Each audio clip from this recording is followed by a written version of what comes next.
इस इमेज को देखें। इजिप्ट में सुएज कैनाल के पास बहर अल बकर में एक बिल्डिंग थी। तो वॉर ऑफ एट्रिशन के दौरान इजरायली वायुसेना को लगा कि यह इजिप्ट का कोई सैन्य ठिकाना है। इस कारण इजरायली वायुसेना ने इस पर बमबारी कर दी। लेकिन यह इजिप्ट की एक स्कूल थी जिसमें बच्चे पढ़ाई कर रहे थे। पर इजरायल की गलती के कारण इस स्कूल में एक साथ 40 बच्चों की जान चली गई। ये उसी स्कूल की इमेज है। आगे विस्तार से जानेंगे इस बारे में। अब इस दूसरी इमेज को देखें। ये इजरायल की एक स्कूल बस थी। लेकिन इस युद्ध के दौरान पीएलओ के जो लड़ाके इस लेबनान में तैनात थे, इन्होंने इस इजरायली स्कूल बस पर हमला किया जिसमें 12 बच्चों की जान चली गई। यह उसी बस की तस्वीर है जिस पर यह हमला हुआ था। आगे विस्तार से जानेंगे इस बारे में भी। तो ये दोनों घटना और ऐसी बहुत सारी घटनाएं इस वॉर ऑफ एट्रिशन के दौरान हुई थी। लेकिन इतिहास में अगर आप देखोगे तो आपको वॉर ऑफ एट्रिशन के बारे में बहुत कम जानकारी मिलेगी, क्योंकि 4 साल चले इस लंबे युद्ध को अरब इजराइल के मुख्य युद्ध में नहीं गिना जाता है। इस कारण ना ही इतिहास में और ना ही इंटरनेट पर आपको इस घटना के बारे में ज्यादा जानकारी मिलेगी। और सुएज कैनाल युद्ध में जितने लोग मारे गए थे उससे कहीं गुना ज्यादा लोग इस युद्ध में मारे गए थे। लेकिन फिर भी इसे युद्ध में नहीं गिना जाता है क्योंकि ये वॉर ऑफ एट्रिशन था। तो ऐसे ही ओरिजिनल इमेजेस और मैप के जरिए मैं आपको वॉर ऑफ एट्रिशन यानी अरब देश और इजराइल के बीच जो 4 साल का धीमा युद्ध हुआ था उसका पूरा इतिहास समझाने की कोशिश करूंगा कि वॉर ऑफ एट्रिशन क्या होता है, यह युद्ध कब हुआ था, क्यों हुआ था, इसके अलग अलग कारण क्या थे, इस युद्ध को किसने शुरू किया था, इस युद्ध में कौन से देश शामिल हुए थे, इस युद्ध का परिणाम क्या मिला था, इस युद्ध का पूरा घटनाक्रम कैसे हुआ था, इस युद्ध का अरब देशों और इजराइल पर क्या प्रभाव पड़ा था, इसमें किस देश के कितने सैनिक और कितनी आम जनता ने अपनी जान गंवाई थी, वो सब और इसके अलावा और भी बहुत कुछ जानने को मिलेगा आपको इतिहास के बारे में। तो वीडियो के आखिर तक मेरे साथ बने रहिए।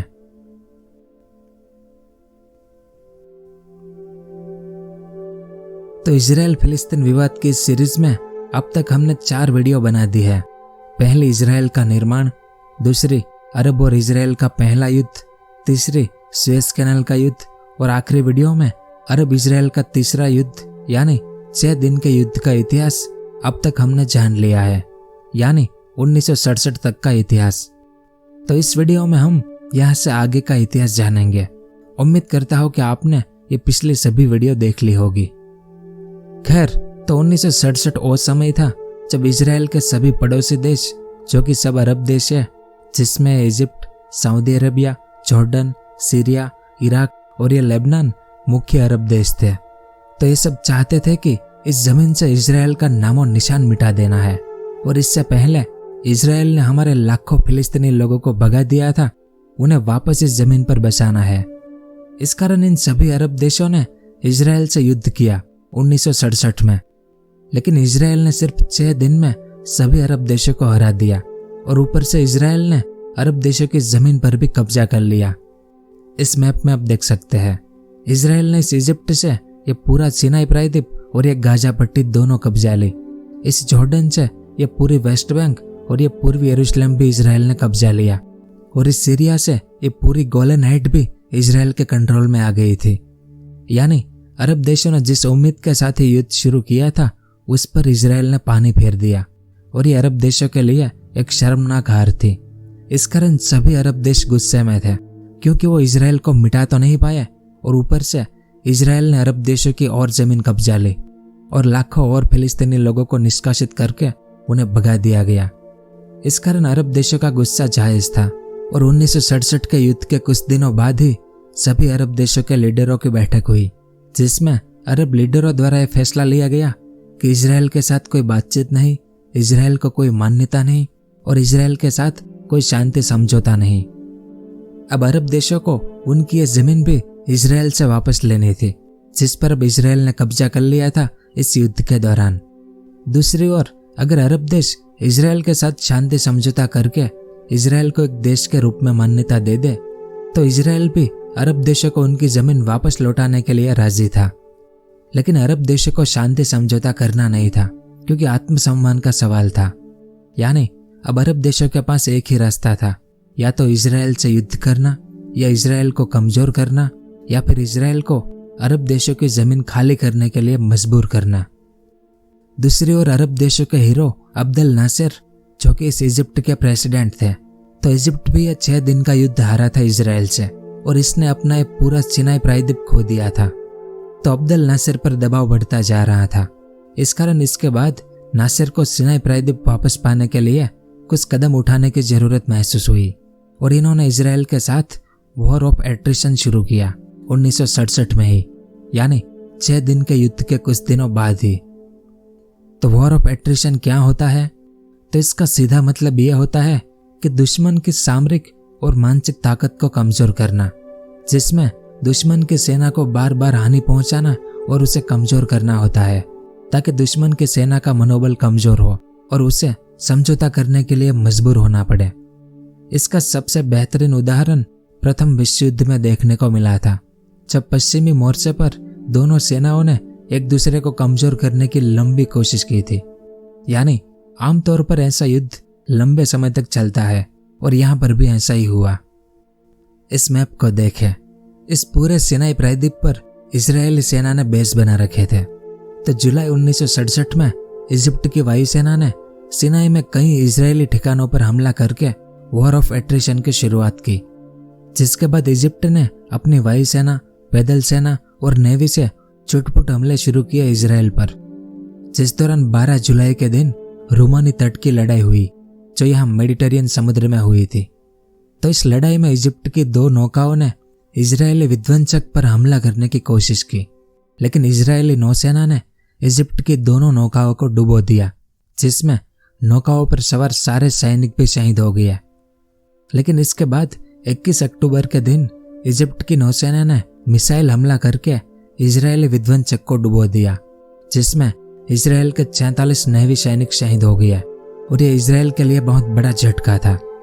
इस कारण इसके प्रतिशोध में इजरायली टैंकों ने यहाँ सुएज कैनाल के पास इजिप्ट की तेल रिफाइनरियों और बस डिपो पर बमबारियां शुरू कर दी, जिसमें इजिप्ट के हजारों नागरिक हताहत हुए।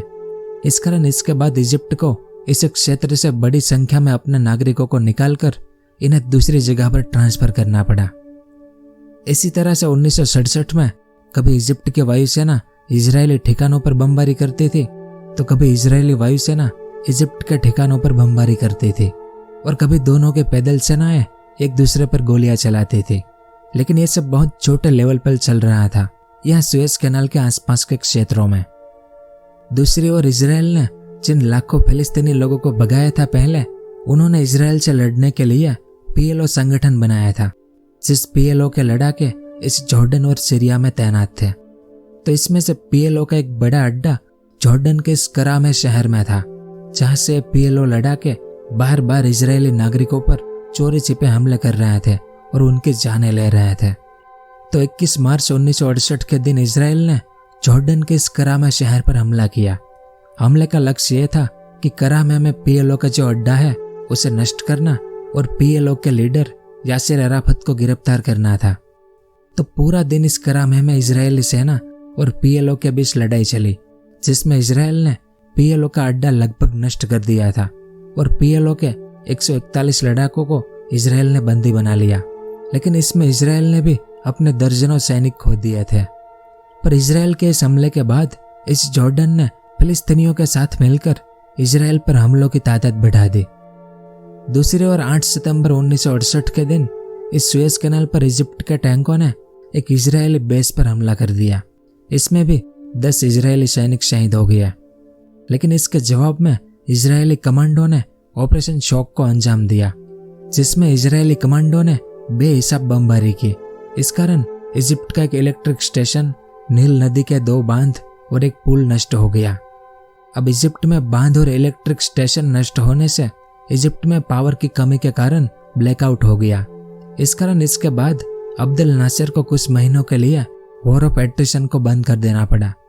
इस कारण इसके बाद पूर्वी सुएज कैनाल पर, यानी इस वाले भाग पर, इजराइल की स्थिति फिर से मजबूत हो गई।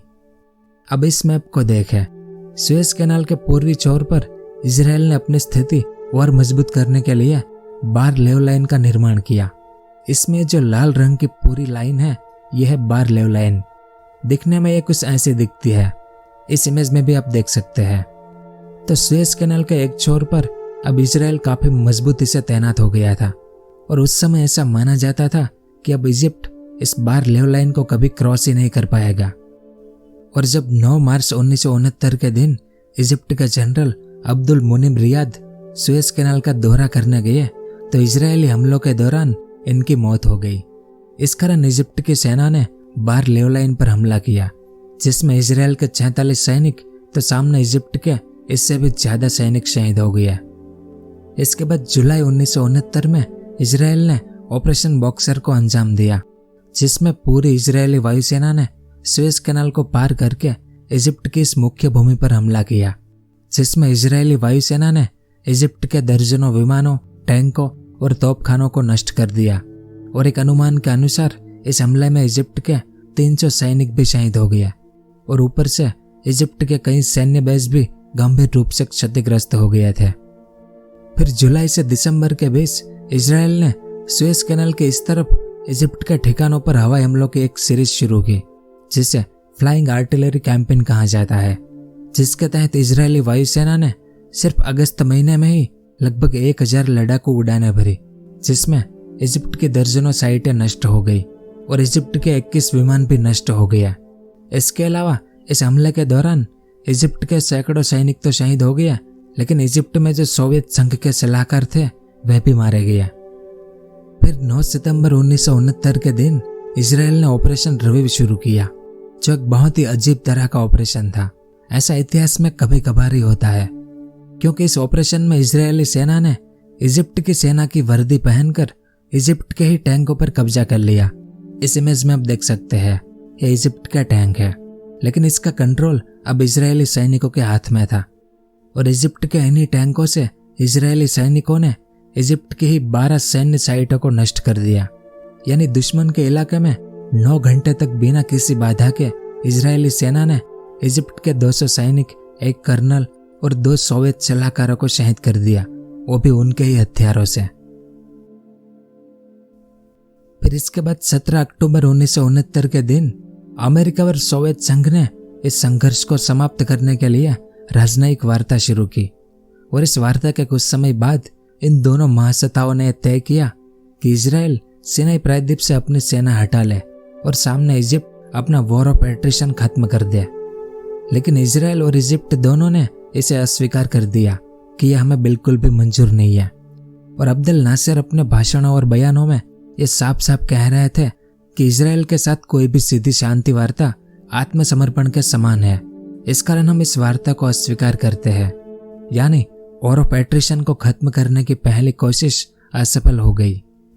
यानी यह धीमा और लंबा युद्ध अब भी जारी था, इस सुएज कैनाल पर भी और इस जॉर्डन में भी। और जॉर्डन में जब जब पीएलओ के लड़ाकों को मौका मिलता था तब वे इजरायली लोगों पर हमले करते थे। और सामने इजरायल भी पीएलओ के लड़ाकों पर हमला करके या तो उन लड़ाकों को मार देता था या फिर उन्हें पकड़कर कैद कर लेता था।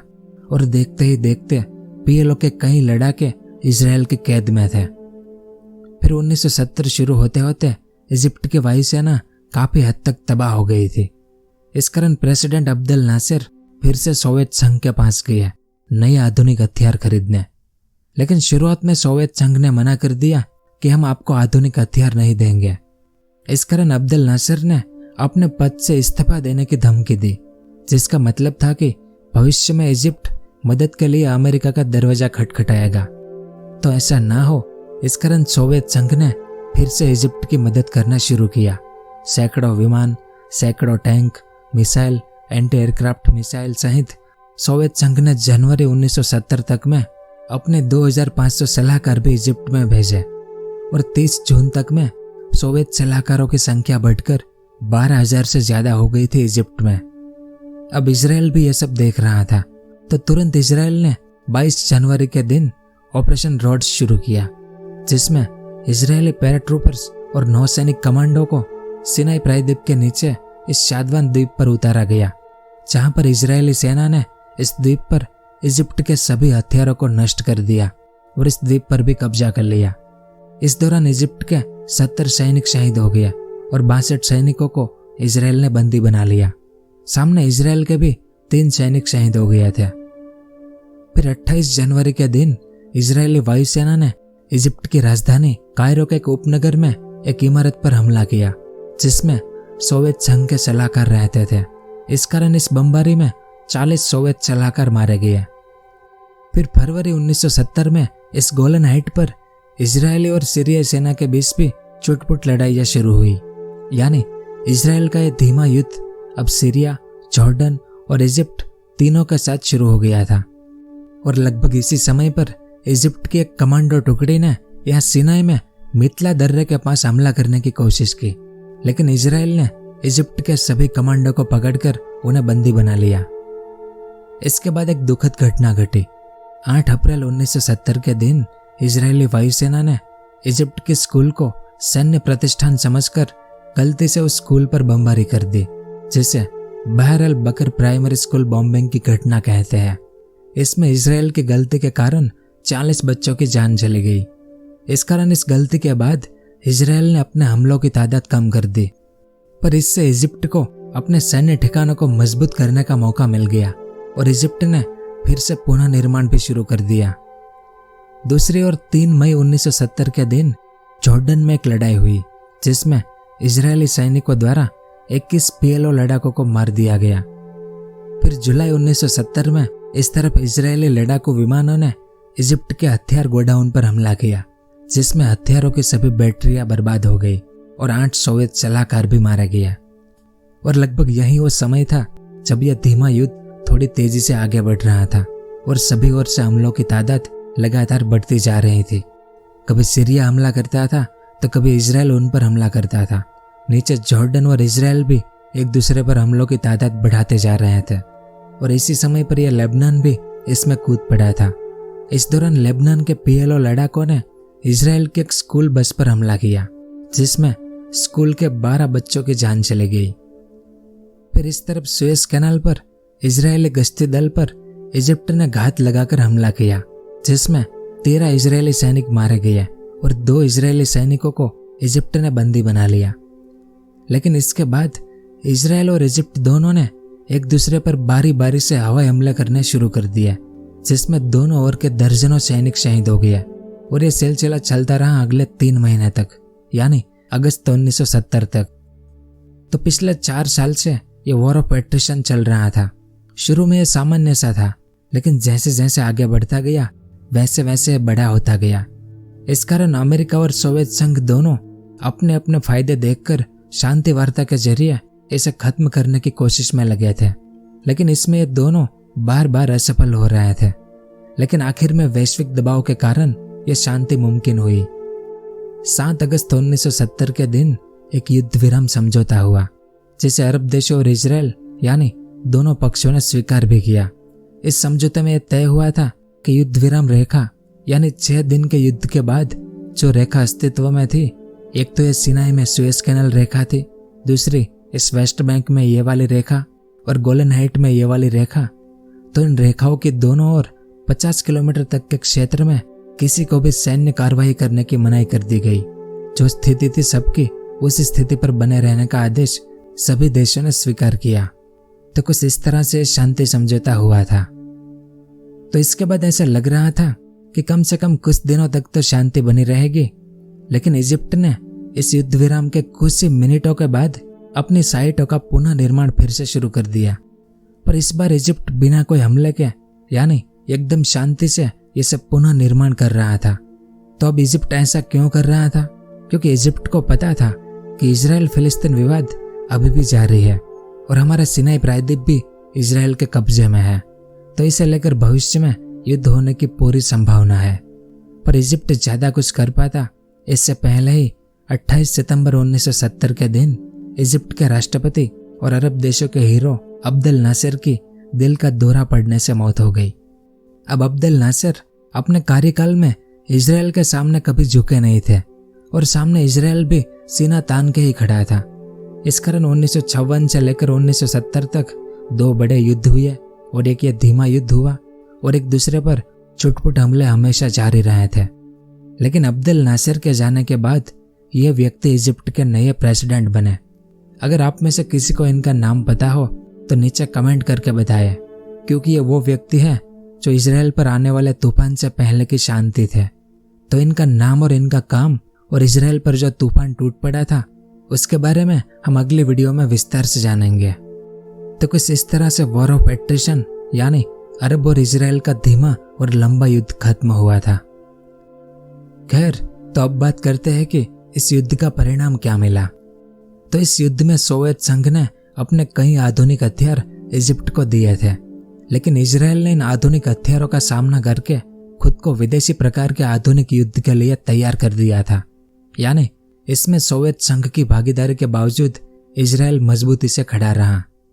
दूसरी ओर इजराइल ने पूरी सुएज कैनाल पर जो बाहर लेव लाइन बना रखी थी ये वाली, तो इसके इस्तेमाल से इजराइल इजिप्ट को बातचीत करने पर मजबूर करने में सफल रहा।